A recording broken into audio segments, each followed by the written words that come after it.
Back to target GPAT students. आज की इस वीडियो में जो हम बात करेंगे important topics for GPAT exam, upcoming GPAT exam, जो कि हम बात करेंगे फ्रॉम जीपेट 2020 क्वेश्चन पेपर के बेस पर। स्टूडेंट्स ने हमसे पूछा था कि सर प्रीवियस ईयर के क्वेश्चन पेपर से कुछ इंपॉर्टेंट क्वेश्चन निकाल कर हमें बताइए जो कि आने वाले जीपेट एग्जाम में पूछे जाने के चांसेस होते हैं। तो इस वीडियो में स्टूडेंट्स हमने जीपेट 2021 का क्वेश्चन पेपर उठाया है, जिसमें से कुछ जो इम्पोर्टेंट मोस्ट इम्पोर्टेंट क्वेश्चन और टॉपिक जिनसे जनरली क्वेश्चन पूछे जाते हैं और हर बार एक ना एक क्वेश्चन जरूर आता है, वो हमने इसमें से पिकअप किए हैं और क्वेश्चंस उठाए हैं। तो आज की इस वीडियो में हम वो क्वेश्चन भी देखेंगे जो इम्पोर्टेंट होते हैं और उससे रिलेटेड क्वेश्चन पूछे जाते हैं, तथा उससे जो टॉपिक होता है जिससे क्वेश्चन आते हैं उसको भी हम थोड़ा डिस्कस करेंगे। डिटेल में आप देखने के लिए आप कोई बुक प्रेफर कर सकते हैं या फिर हम जो की वीडियो आपको सजेस्ट कर देंगे अगर हमारे चैनल पे अवेलेबल होगी उस रिलेटेड टॉपिक से। तो ठीक है, तो स्टूडेंट चलिए स्टार्ट करते हैं हम हमारे अपकमिंग जीपेट एग्जाम के लिए प्रीवियस ईयर के क्वेश्चन पेपर से इंपॉर्टेंट क्वेश्चन व टॉपिक। ओके, चलिए तो आज की जो इसमें हमने जो है कि टोटल 2021 का जो हमारा क्वेश्चन पेपर है, इसमें से हम 30 इंपॉर्टेंट क्वेश्चन उठाने वाले हैं। ठीक है, तो ये जो वीडियो सीरीज होने वाली है, ये पहला पार्ट जो है इसमें हम ओनली 10 इंपॉर्टेंट क्वेश्चन देखेंगे और उनके टॉपिक को डिस्कस करेंगे। ठीक है, टॉपिक को डिस्कस करेंगे। तो अभी जो टॉपिक हमने लिए हैं इसमें वो कौन कौन से, चलिए देखिए हमने 10 टॉपिक लिए हुए हैं। तो सबसे पहले टॉपिक 1 है हमारा, that is gram positive and gram negative bacteria. ठीक है, ग्राम पॉजिटिव और ग्राम नेगेटिव बैक्टीरिया में डिफरेंस ये पूछा गया था, है ना। दूसरा हमारा रहेगा केमिकल टेस्ट, फार्माकोग्नोसी में जो केमिकल टेस्ट होते हैं ग्लाइकोसाइड्स और डिफरेंट टाइप के जो फाइटो कॉन्स्टिट्यूएंट्स के लिए, उसके लिए। इसके बाद माइक्रोबियल रेजिस्टेंस, ठीक है, माइक्रोबियल रेजिस्टेंस टॉपिक 3 रहेगा, जिसमें हम थोड़ा देखेंगे किस टाइप के जो बैक्टीरिया माइक्रोबियल्स होते हैं वो कौन से रेजिस्टेंस किस तरह का दिखाते हैं, कौन से ज़्यादा कौन से कम। ठीक है, उसके बाद बात करेंगे टाइप्स ऑफ इम्यूनिटी। ठीक है, टॉपिक 4 टाइप्स ऑफ इम्यूनिटी देखेंगे, जो हमारी इम्यूनिटी होती है कितने टाइप की होती है, क्योंकि इन सारे टॉपिक से जनरली हर साल क्वेश्चन आते ही आते हैं। क्लोटिंग फैक्टर में देखेंगे हम, क्लोटिंग फैक्टर टॉपिक जो हमारा 5 रहेगा, जिसमें क्लोटिंग फैक्टर की बात करेंगे, जिनकी डेफिशिएंसी से जो है कि क्या क्या होना है हो जाता है। ठीक है, उसके बाद क्वेश्चन हमारा टॉपिक 6 जो रहेगा, जिसमें क्वेश्चन हम बात करेंगे पार्ट ऑफ प्रिस्क्रिप्शन पे, जिसमें हम जो प्रिस्क्रिप्शन होती है ना उसके डिफरेंट टाइप के पार्ट्स कौन कौन से होते हैं उनको देखने वाले, क्योंकि इससे भी क्वेश्चन पूछे जाते हैं। वैक्सीन से इससे तो इम्पोर्टेंट, बहुत ही ज़्यादा इंपॉर्टेंट टॉपिक है, हर बार एक ना एक क्वेश्चन इससे पूछा जाता है वैक्सीन से, है ना। टाइप्स ऑफ वैक्सीन में तो टॉपिक 7 रहेगा। इंटेंसिव प्रॉपर्टी, है ना, ये भी बहुत इंपॉर्टेंट है, इससे भी क्वेश्चन आते हैं, उसको देखेंगे। टाइप्स ऑफ फ्लो देखेंगे, ये तो आपको पता ही होगा, इससे तो हर बार क्वेश्चन आ ही जाता है एक ना एक, और आना जरूरी है। तो इस बार 2021 में भी आया था, कौन सा क्वेश्चन आया था वो भी देखेंगे और आने वाले टाइम में भी पूछे जाएंगे। ऑर्गेनाइज और अनऑर्गेनाइज ड्रग, ये आपको फार्माकोग्नोसी का टॉपिक है, आपको पता होना चाहिए ऑर्गेनाइज और अनऑर्गेनाइज ड्रग क्या क्या होती है। ठीक है, तो चलिए वो भी देखेंगे टॉपिक 10 में।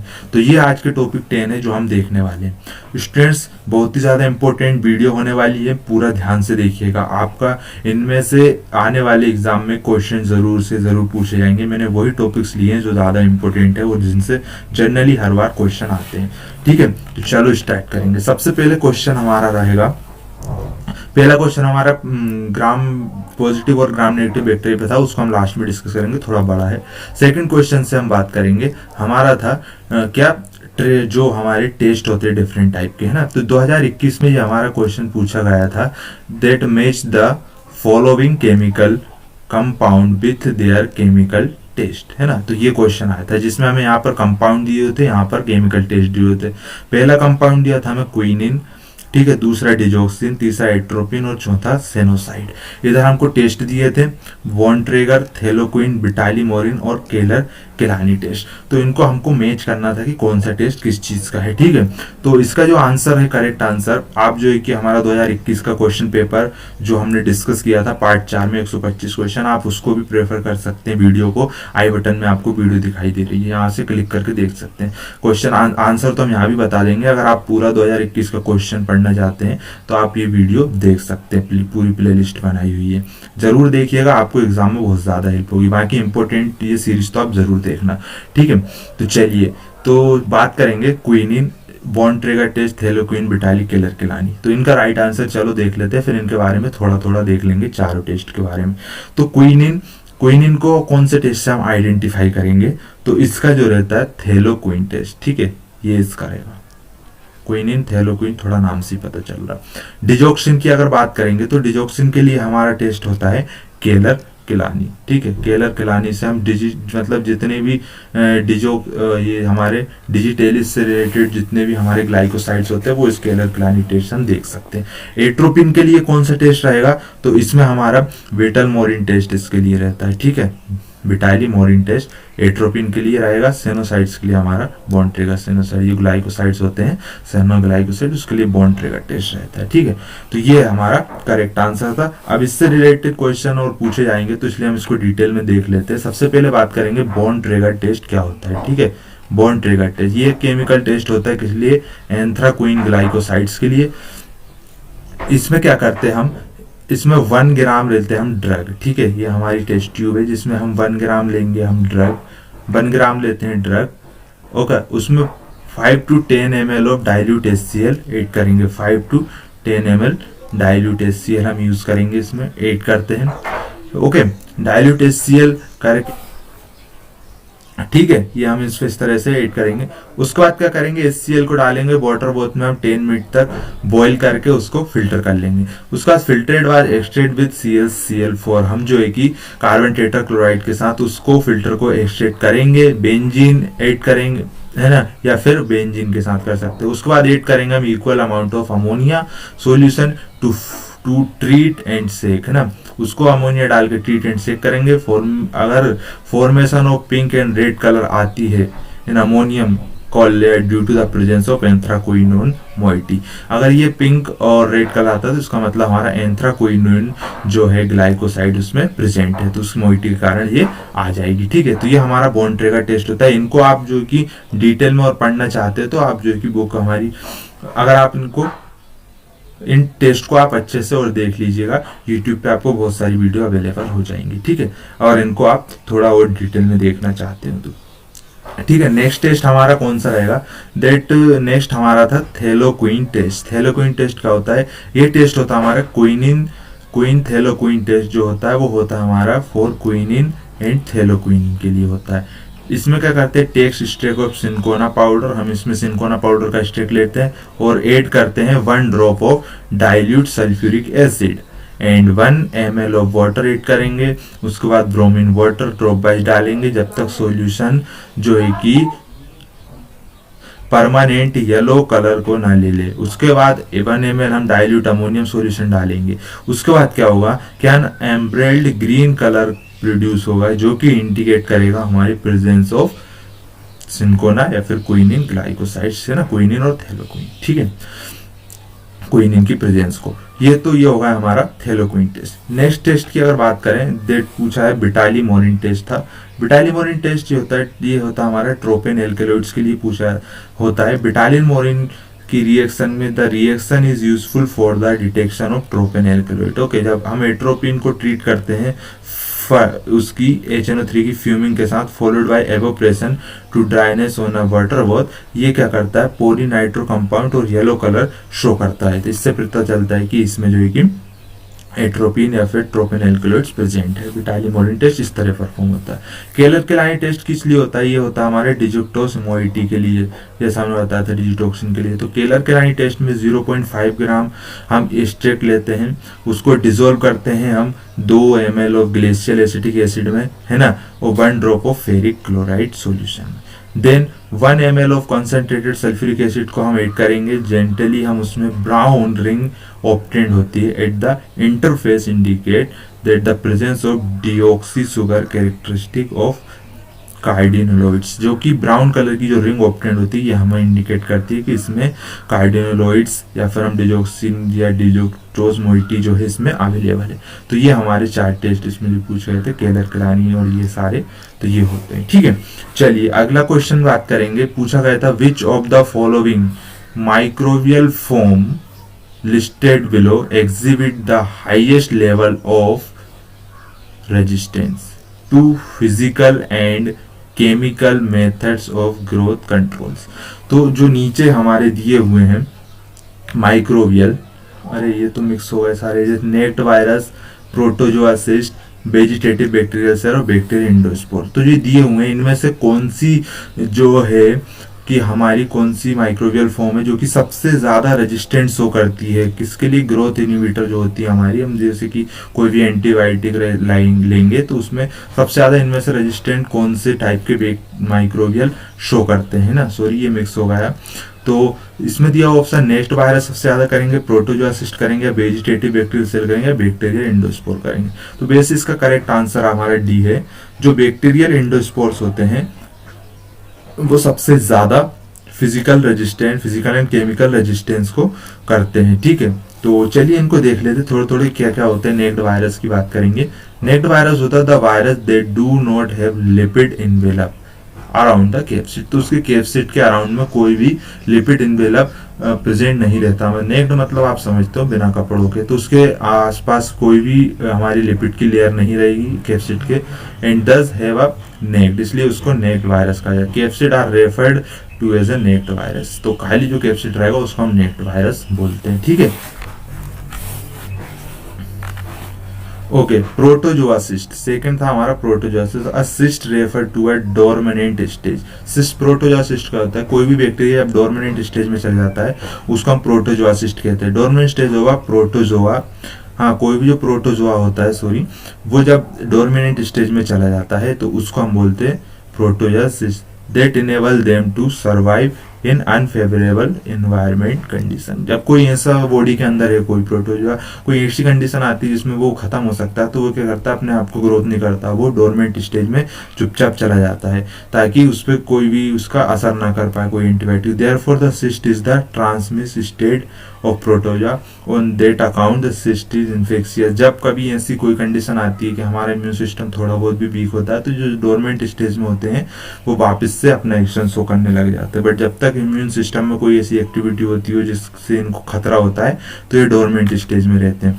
वेजिटेटिव बैक्टीरियल सेल क्या होती हैं? A vegetative cell is an any cell of the body except a vegetative cell is any cell of the body except cell that participate in the production of gametes.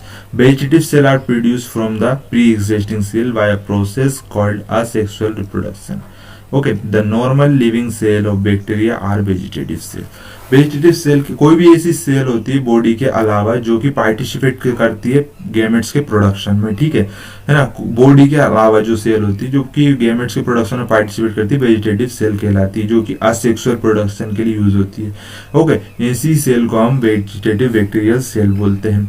Bacterial endospore क्या होते हैं? जो कि highly resistant होते हैं। That is bacterial endospore are the special tough dormant and resistant spores होते हैं। ये प्रोड्यूस होते हैं सम ग्राम पॉजिटिव बैक्टीरिया द्वारा of firmicute family during unfavourable environment condition.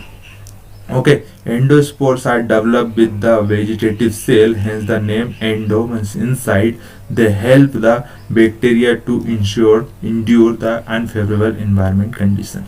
तो ये जो होती हैं बैक्टीरियल एंडोस्पोर होते हैं, टफ और डोरमेंट रेजिस्टेंट स्पोर होते हैं जो कि हमारे ग्राम पॉजिटिव बैक्टीरिया द्वारा प्रोड्यूस किए जाते हैं, स्पेशली फर्मिक्यूट फैमिली के, जो कि अनफेवरेबल एनवायरमेंट कंडीशन में रहने के लिए अपने आप को तैयार कर लेते हैं। ओके, ऐसे को बोलते हैं बैक्टीरिया एंडोस्पोर्स।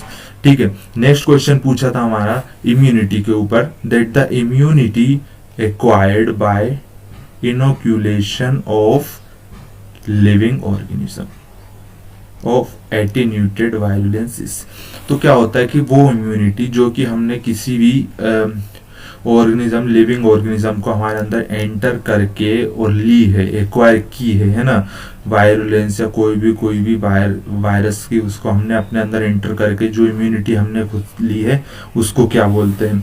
जैसे कि दिया हुआ है नेचुरल पैसिव इम्यूनिटी बोलेंगे उसको, जो कि हमने वैक्सीन के थ्रू कोई वायरुलेंस को अंदर लिया और जो इम्यूनिटी आई है, या फिर उसको हम पैसिव इम्यूनिटी बोलेंगे, आर्टिफिशियल एक्वायर्ड इम्यूनिटी बोलेंगे, या फिर नेचुरल एक्टिव इम्यूनिटी बोलेंगे, तरह की ऐसी इम्यूनिटी जो हम एक्वायर करते हैं किसी भी inoculation of living organism of the attenuated virulence, उसको हम बोलते हैं, इसका जो करेक्ट आंसर रहेगा इम्यूनिटी वाला, that is artificial acquired immunity. क्योंकि इसमें हमने क्या किया था कि जो इम्यूनिटी ली थी वो आर्टिफिशियली ली थी, कोई वायरुलेंस को हमारे अंदर इंजेक्ट किया, हमारी बॉडी ने रिस्पॉन्स किया इम्यून सिस्टम में और उसके अगेंस्ट एंटीबॉडीज बना ली। तो इसमें क्या हुआ, हमने आर्टिफिशियली एक्वायर्ड करी है ये इम्यूनिटी, ऑटोमेटिक नहीं हुई है। ठीक है, तो ये हमारे टाइप्स होते हैं इम्यूनिटी के, natural passive immunity, passive immunity, artificial immunity, natural active immunity. तो क्या क्या होते हैं चलिए थोड़ा सा देख लेते हैं इनके बारे में। करेक्ट आंसर इसका रहेगा आर्टिफिशियल एक्वायर्ड इम्यूनिटी। तो सबसे पहले बात कर लेते हैं नेचुरल पैसिव इम्यूनिटी ये क्या होती है। तो क्या होती है, मैटरनल पैसिव इम्यूनिटी भी इसको बोला जाता है, मैटरनल पैसिव इम्यूनिटी या नेचुरल पैसिव इम्यूनिटी और नेचुरल पैसिव इम्यूनिटी। ये क्या होती है, the immunity passed along from mother to child. ये क्या होती है, मम्मी से बच्चे तक आती है ऐसी इम्यूनिटी, क्योंकि before the child is born, जब बच्चा मतलब इसका जन्म नहीं होता उससे पहले क्या होती है, एंटीबॉडीज पास होती हैं थ्रू द प्लेसेंटा, मदर से प्लेसेंटा के थ्रू चाइल्ड में ये एंटीबॉडीज रहती है वो पास हो जाती है इसको प्रोटेक्ट करने के लिए उस बच्चे को, है ना, किसी भी तरह की बीमारी से। तो क्या होती है, प्लेसेंटा के थ्रू ये और एंटीबॉडीज होती हैं, एंटीबॉडीज मदर्स के चाइल्ड के अंदर चली जाती हैं। तो इसमें क्या रहेगा, नेचुरल रहती हैं बट पेसिव रहती है, इसमें कोई एक्टिवली उसने कुछ नहीं किया, पेसिव आई है मतलब तो आफ्टर बर्थ क्या होता है, तब तक बच्चे का जन्म नहीं होगा तब तक वो प्लेसेंटा के थ्रू, है ना, ट्रांसफर होती रहेंगी, बट जब जन्म हो जाएगा तो an infant continue to receive passive, but जब जन्म होने के बाद भी जो इन्फेंट रहता है वो कंटिन्यू पेसिव इम्यूनिटी रिसीव करता रहता है। ठीक, मतलब एंटीबॉडीज लेता है। किस तरह, immunity to disease from antibodies found in breast, मतलब कि जो बच्चे का जन्म हुआ जब वो मदर को ब्रेस्ट फीडिंग करता है तो उस टाइम पे भी जो हमारी एंटीबॉडीज होती है मदर की वो बच्चे में ट्रांसफर होती रहती है थ्रू द मिल्क। ओके, तो इस तरह की जो इम्यूनिटी होती है नेचुरल होती है और पेसिव इम्यूनिटी होती है। ठीक है, इनको बोलते हैं, जो कि मदर से ट्रांसफर होती है। उसके बाद आती है हमारी पेसिव इम्यूनिटी, वो नेचुरल पेसिव थी, अब ये पेसिव रही। क्या डिफरेंस है, the short term immunity which result from the introduction of antibodies from another person और एनिमल। इसमें क्या रहेगा कि ऐसी इम्यूनिटी, पेसिव इम्यूनिटी, जिसमें ये शॉर्ट टर्म के लिए होती है, जिसमें क्या करते हैं, कोई भी डिसीज को ट्रीट करने के लिए हम किसी अदर पर्सन से या एनिमल से एंटीबॉडीज को निकाल के अपने में डाल लेते हैं, ना, तो हम खुद प्रोड्यूस नहीं करते, rather than there produce them through his और हर ओन इम्यून सिस्टम। इसमें क्या होता है, हमारा इम्यून सिस्टम इन्वॉल्व नहीं होता, हमारा इम्यून सिस्टम कोई एंटीबॉडीज प्रोड्यूस नहीं करता। इसमें क्या होती है कि हम शॉर्ट टर्म इम्यूनिटी इसलिए बोलते हैं कि इसमें रहेगा कि हम किसी दूसरे पर्सन या एनिमल से एंटीबॉडीज को लेंगे और अपने में डाल लेंगे किसी भी डिजीज को ट्रीट करने के। बस ये एंटीबॉडीज का रहेंगी, तब तक रहेंगी, खत्म होने के बाद इम्यूनिटी भी खत्म हो जाएगी जैसी एंटीबॉडीज खत्म हुई। तो ऐसी इम्यूनिटी को हम पैसिव इम्यूनिटी बोलते हैं, जो कि हम किसी और से लेते हैं। ठीक है ना, समझ रहे हो। ओके, आर्टिफिशियल एक्वायर्ड इम्यूनिटी ये क्या होती है, जो कि हमने भी बात करी, जिसमें हम किसी वायरस बैक्टीरिया को अपने अंदर इंजेक्ट कर लेते हैं, हमारी बॉडी उसे as a foreign pathogen treat करती है और उसके अगेंस्ट में एंटीबॉडी बनाती है। ये सबसे सही होती है ना, ये लॉन्ग टर्म इसमें रहता है क्योंकि इसमें हमारी बॉडी खुद बनाती है। तो artificial acquired active immunity is a protection produced by internal exposure of the person to antigen है ना, वैक्सीन, जैसा कि मैंने बोला कि हम वैक्सीन के थ्रू कोई भी एंटीजन को हमारे अंदर इंटरनल एक्सपोजर कर देते हैं तो हमारी बॉडी उसे कोई भी ऐसा फॉरेन पैथोजन समझ कर ट्रीट करती है और उसके अगेंस्ट एंटीबॉडी बना लेती है, so as to produce an active and lasting immunity response, जो कि इसका लॉन्ग लास्टिंग रिस्पॉन्स रहता है। हमारी बॉडी को लगता है कि ये कोई बीमारी है तो इसके लिए हमको एंटीबॉडी बनाकर लंबे समय तक रखनी चाहिए, अभी आया बाद में कभी आया तो फिर हम इससे लड़ लेंगे। अब इनमें क्या था कि इनमें हमारी बॉडी को पता ही नहीं था कि जो एंटीबॉडीज हैं वो हमने बनाई तो हमने दूसरे पर्सन से उठा के डाल दी, तो बॉडी को पता ही नहीं है बनती कैसे, तो उन्होंने ध्यान भी नहीं दिया और हो सकता है उन एंटीबॉडीज को उसने फॉरेन पैथोजन फॉरेन पार्टिकल समझ के उनको भी खत्म किया हमारे इम्यून सिस्टम ने, जो हमने दूसरे के लिए दी थी, तो ये इसलिए जल्दी खत्म हो जाती। बट ये जो आर्टिफिशियल एक्वायर्ड इम्यूनिटी में जब बॉडी खुद बनाती है हमारी एंटीबॉडी तो वो लॉन्ग टर्म तक रहती है और बनाती रहती है, ठीक है, उसको पता रहता है।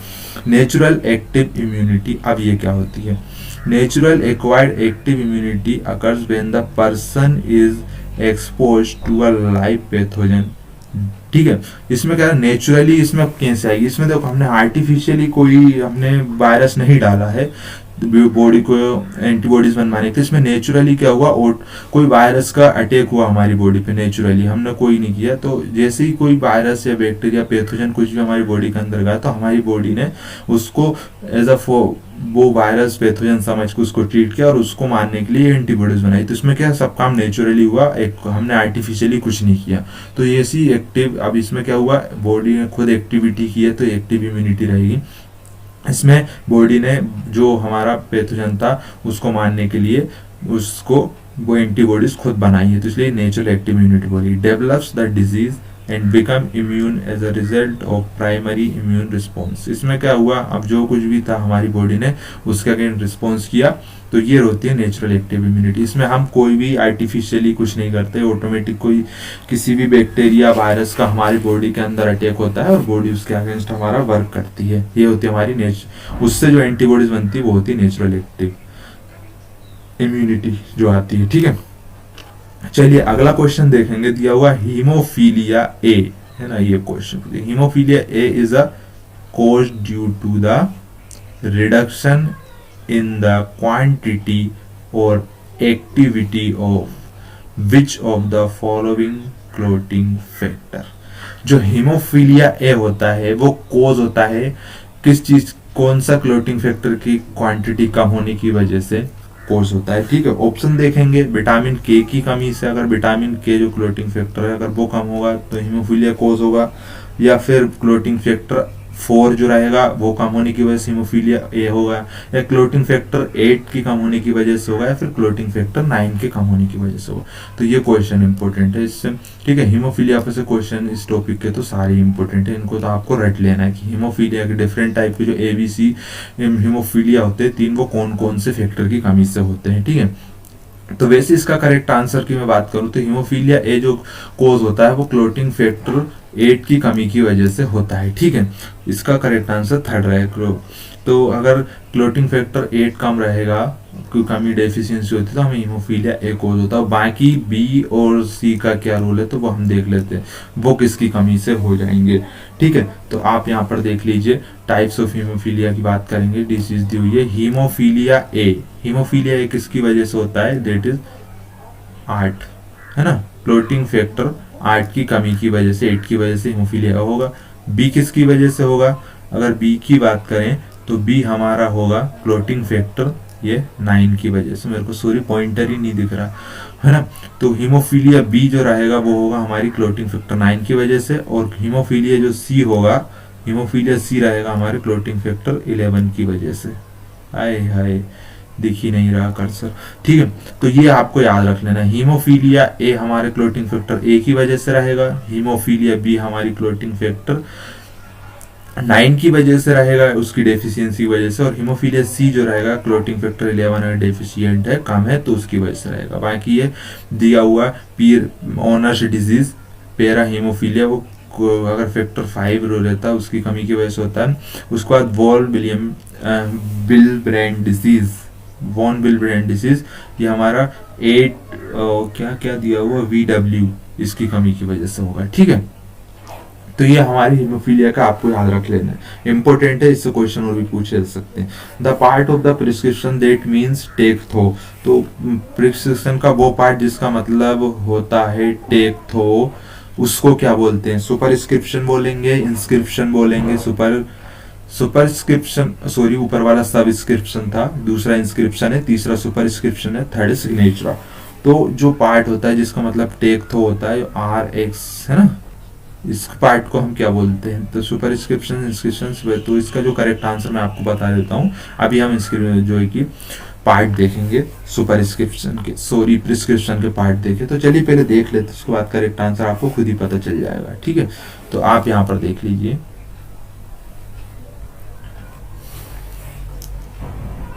ठीक है, तो यहाँ दिए हुए हमारे पार्ट्स ऑफ प्रिस्क्रिप्शन।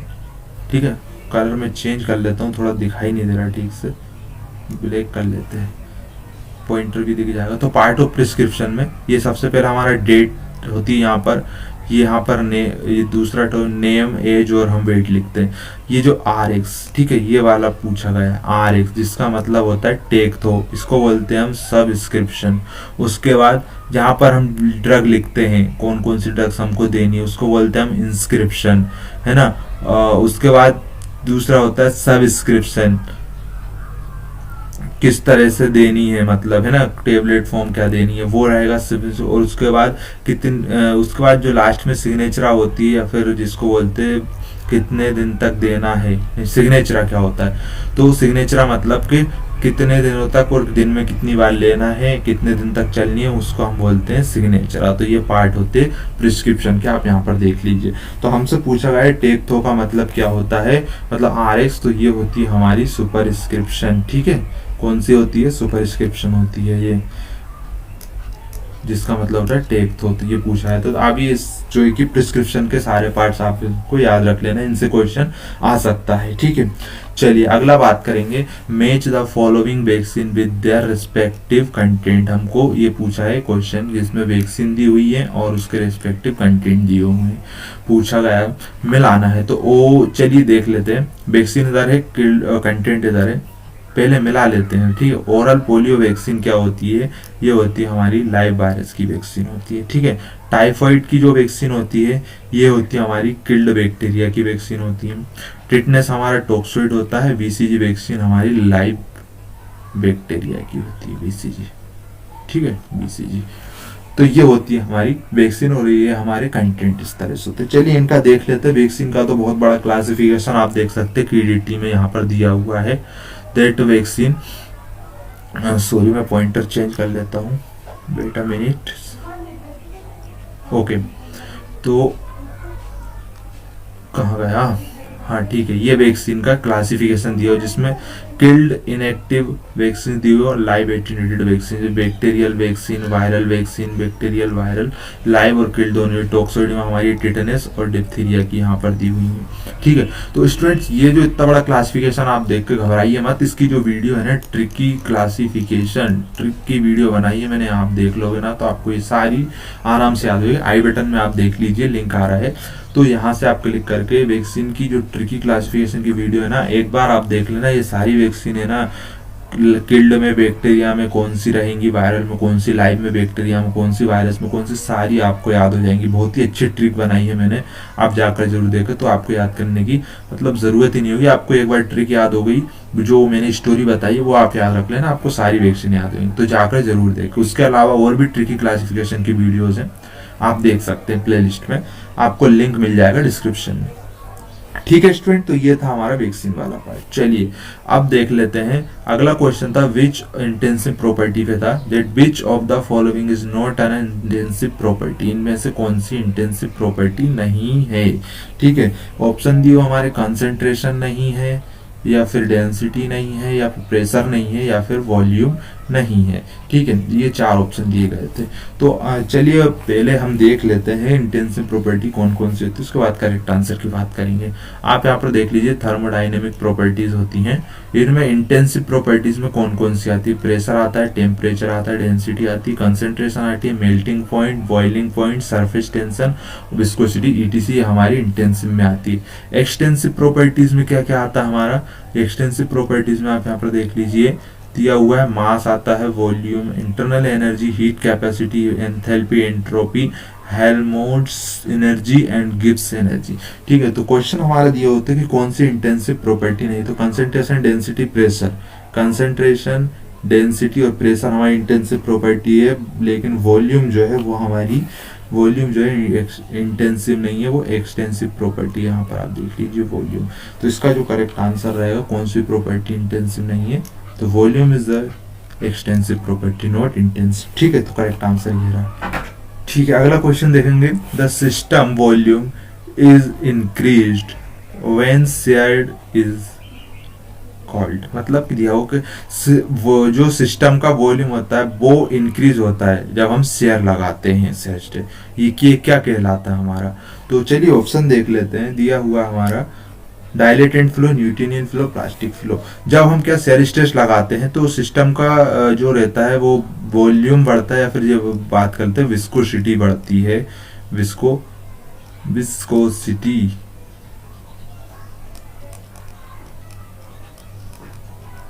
विस्कोसिटी जो बढ़ती है ना, वो कौन से फ्लो में बढ़ती है? डायलेटेड फ्लो में बढ़ती है, न्यूटोनियन में, प्लास्टिक में, या स्यूडो प्लास्टिक में बढ़ती है? तो चलिए इसमें देख लेते हैं जो सिस्टम होता है हमारे 4 टाइप के, dilated, Newtonian, plastic, pseudo plastic. तो इनमें क्या क्या होता है जब सेरी स्ट्रेस लगाते हैं, उसके बाद हम करेक्ट आंसर देखेंगे। ठीक है, तो ये हमारे देख लीजिए यहाँ पर होते हैं हमारे 4 टाइप के सिस्टम होते हैं। कर्सर यार वाइट स्क्रीन पे बड़ी दिक्कत आती है। ठीक, चलिए सबसे पहला होता है हमारा डायलेटेड। चलिए फिर से, तो चलिए ऊपर से देख लेते हैं। भिंगम या प्लास्टिक को, है ना, इनको क्या बोलते हैं हम? शेयर थिनिंग एजेंट बोलते हैं। ठीक है, ये प्लास्टिक फ्लो, इसको भिंगम बॉडीज बोला जाता है। शेयर थिन, जब प्लास्टिक और स्यूडो प्लास्टिक भी इसी में आता है। जब प्लास्टिक और स्यूडो प्लास्टिक में हम शेयर स्ट्रेस लगाते हैं ना, तो ये क्या होती है, इनकी विस्कोसिटी जो होती है वो डिक्रीज होती है, मतलब थिन होते चले जाते हैं। न्यूटोनियन में कोई फर्क ही नहीं पड़ता, जितना स्ट्रेस लगाते जाओगे फ्लो उतना ही बढ़ता जाएगा, इसमें विस्कोसिटी कम ज़्यादा कुछ नहीं होती। बट जो डायलेटेंट होता है ना, इसमें क्या होता है कि जैसे जैसे हम शेयर स्ट्रेस लगाते जाते हैं वो थिकनिंग बढ़ती जाती है, मतलब विस्कोसिटी उसमें बढ़ती जाती है, वॉल्यूम उसका ऐसा बढ़ता जाता है। ये रहता है हमारा डायलेटेंट। तो अब हमारे को करेक्ट आंसर मिल गया है कि ऐसा सिस्टम जिसमें वॉल्यूम इंक्रीज होता है जब हम शेयर स्ट्रेस लगाते हैं, तो वो कौन सा होता है? हमने देखा पीछे, वो होता है हमारा dilatant flow. Okay, dilatant flow में जब हम स्ट्रेस लगाते हैं तो विस्कोसिटी वॉल्यूम बढ़ता है। ठीक है, ये क्वेश्चन पूछा, इसको याद कर लेना। ये चार्ट बहुत ज्यादा इंपॉर्टेंट है, इससे हर बार क्वेश्चन आते हैं, तो इसको तो बिल्कुल रट लेना है आपको। ये 4 टाइप के जो फ्लोज है ना, इनको आपको रखना है, किसमें क्या होता है, किसमें क्या नहीं होता है ना। बहुत सिंपल सा है और इम्पोर्टेंट ज्यादा है। दिया हुआ which one of the following is unorganised drug. ये हमारा फार्माकोग्नोसी का क्वेश्चन है, जिसमें किसका है? फार्माकोग्नोसी। ठीक है, सबसे सरल सा क्वेश्चन है, ऐसी कौन सी ड्रग है जो अनऑर्गेनाइज्ड है? वो दिया हुआ रोल्फिया रूट, अकेसिया गम, सेना लीव्स और सिंकोना वास। बहुत सिंपल सा क्वेश्चन है। ऑर्गेनाइज्ड ड्रग क्या होती है और अनऑर्गेनाइज्ड ड्रग क्या होती है? ऑर्गेनाइज्ड, इसके तो उसी में दिया हुआ नाम है, मतलब अरे ऑर्गन, मतलब ऐसी ड्रग जो कि ऑर्गन से मिलती है, हमें डायरेक्ट ऑर्गन हम इसका यूज करेंगे वो ऑर्गेनाइज रहेगी। जिनमें हम कोई भी ऑर्गन यूज नहीं करेंगे, उसके अंदर से लेना है, जिसका कोई डेफिनेट स्ट्रक्चर नहीं होता, वो अनऑर्गेनाइज रहेंगी। तो इनमें से कौन सी जो है कि वो अनऑर्गेनाइज्ड है? देखो, रोल्फिया रूट की बात करें तो रूट एक ऑर्गन है हमारा, है ना, तो ये तो हमारी ऑर्गेनाइज्ड ड्रग हो जाएगी। अकेसिया गम की बात करेंगे तो इसमें ये कोई ऑर्गन है क्या? मेरे को नहीं लग रहा गम कोई ऑर्गन है, ये तो कोई इनडेफिनेट स्ट्रक्चर होता है इसका, तो है ना। सेना लीव्स की बात करेंगे तो ये भी एक हमारा प्लांट का ऑर्गन है, बार्क भी हमारी प्लांट का ऑर्गन है। तो कौन सी अनऑर्गेनाइज हो जाएगी? करेक्ट आंसर रहेगा अकेसिया गम, हमारी अनऑर्गेनाइज ड्रग हो जाएगी, मतलब जो कोई भी ऑर्गन हम यूज नहीं कर रहे हैं एज ए ड्रग। चलिए देख लेते हैं डिफरेंस। ऑर्गेनाइज ड्रग क्या होती है? Organize drug are the direct organized drugs are direct part of plants and consist of cellular tissue। ठीक है, ऑर्गेनाइज्ड ड्रग ऐसी होती है जो डायरेक्ट हमने या तो पूरा प्लांट यूज कर लें, उसके सारे ऑर्गन यूज कर लें, और फिर उस कोई प्लांट का कोई पार्ट, कोई ऑर्गन, लीव्स, फ्लावर्स, फ्रूट्स, है ना, रूट, स्टेम, वार्क कुछ भी हम अगर डायरेक्ट यूज करें तो वो हमें ऑर्गेनाइज्ड ड्रग, मतलब कोई उस प्लांट का ऑर्गन हम यूज करें, मतलब ऑर्गेनाइज। अनऑर्गेनाइज्ड में क्या रहेगा? Unorganised drug even though prepared from plants. हाँ, ये अनऑर्गेनाइज्ड ड्रग भी जो प्लांट से ही मिलेगी हमको, बट इनमें क्या कोई डायरेक्ट प्लांट का हम पार्ट यूज नहीं करेंगे, है ना। इसको तो हम प्रिपेयर करते हैं सम इंटरमीडिएट फिजिकल प्रोसेस के द्वारा हम निकालते हैं, जैसे इंसिशन लगाना। देखो, गम वगैरह निकाल रहे हैं, या फिर हम जो क्या बोलते हैं इंसिशन लगा के हम ओपियम का वो निकालते हैं, लेटेक्स। तो इसमें क्या होता है, वो जो ड्रग तो रहेगी बट ऑर्गेनाइज नहीं, वो कोई ऑर्गन नहीं निकाला, उसके अंदर का जो मटेरियल है ना, वो कुछ फिजिकल प्रोसेस के द्वारा निकाल रहे हैं ना। या तो हम उसको ड्राइंग के थ्रू इंसिशन कर लेंगे, ड्राइंग, या फिर एक्सट्रैक्शन के थ्रू, अगर हम लीव वगैरह के एक्सट्रैक्शन लगा रहे हैं, उसके अंदर जो कुछ है उसको निकाल रहा है, तो वो फिर अनऑर्गेनाइज हो जाएगी, मतलब कोई ऑर्गन यूज नहीं कर रहा, उनके अंदर का जो है ना कंस्टिट्यूएंट वो यूज कर रहे हैं, तो वो अनऑर्गेनाइज ड्रग होती है। वो सिंपल सी है, आपको सिर्फ इतना याद रखना, ऑर्गेनाइज मतलब कोई ऑर्गन प्लांट का, अनऑर्गेनाइज मतलब बस इतना एक याद होगा तो दूसरा डिफरेंस वैसे याद हो जाएगा। ठीक है, ये क्वेश्चन नंबर पहला जो दिया था ग्राम पॉजिटिव और ग्राम नेगेटिव बैक्टीरिया में, बहुत बड़ा क्वेश्चन था, इसलिए इसलिए मैंने इसको लास्ट में लिया। तो ये दिया हुआ हमारा, फिर मेरे को कर्सर चेंज करना पड़ेगा, ठीक है। तो ये दिया हुआ हमारा डेट कहाँ गया भाई, हाँ, given below are two statement, one labelled as assertion and second one is labelled as a reason. तो इसमें इस तरह के क्वेश्चन बहुत पूछे जाते हैं ना। असर्शन में क्या दिया हमारा, ग्राम नेगेटिव जो बैक्टीरिया होते हैं वो हमारी do not retain primary stand, वो प्राइमरी स्टैंड को रिटेन नहीं करते जब उनको धुल देते हैं एल्कोहल से, है ना। And subsequently stand again with second stand, और जब हम दूसरा स्टैंड डालते हैं तो स्टैंड हो जाते हैं। रीजन दिया हुआ है कि किस लिए ऐसा होता है, तो हमारा दिया the outer membrane of gram negative bacteria content lipopolysaccharide, उनकी आउटर मेम्ब्रेन होती है वो लिपोपोलीसेकेराइड की बनी होती है, ठीक है। In light of above statement choose a correct answer from the, तो नीचे दिया हुआ है तो इनमें से हमको करेक्ट, ऊपर ये दोनों दिए हुए असर्शन और रीजन में से हमको देखना है कि सही कौन सा है या कौन सा गलत है। तो ऑप्शन दिया हमारे पास that both A and R true, मतलब जो ए दिया हो वो भी सही है, आर भी ट्रू है, कि मतलब gram negative bacteria primary dye नहीं रखते, जब उनको धुल देते तो वो धुल जाती है। क्यों, ऐसा क्यों होता है कि उनमें जो होती है लिपोपोलीसेकेराइड की मेम्ब्रेन होती है ना। उसके बाद दिया वो आर इज करेक्ट एक्सप्लेनेशन, और जो आर दिया वो करेक्ट एक्सप्लेनेशन है बिल्कुल, मतलब दोनों सही है और एक्सप्लेनेशन उसके लिए सही है, इस तरह से दिए हुए है। तो चलिए इसका करेक्ट आंसर पहले मैं आपको बाद में बताऊंगा, पहले हम डिफरेंस देख लेते हैं।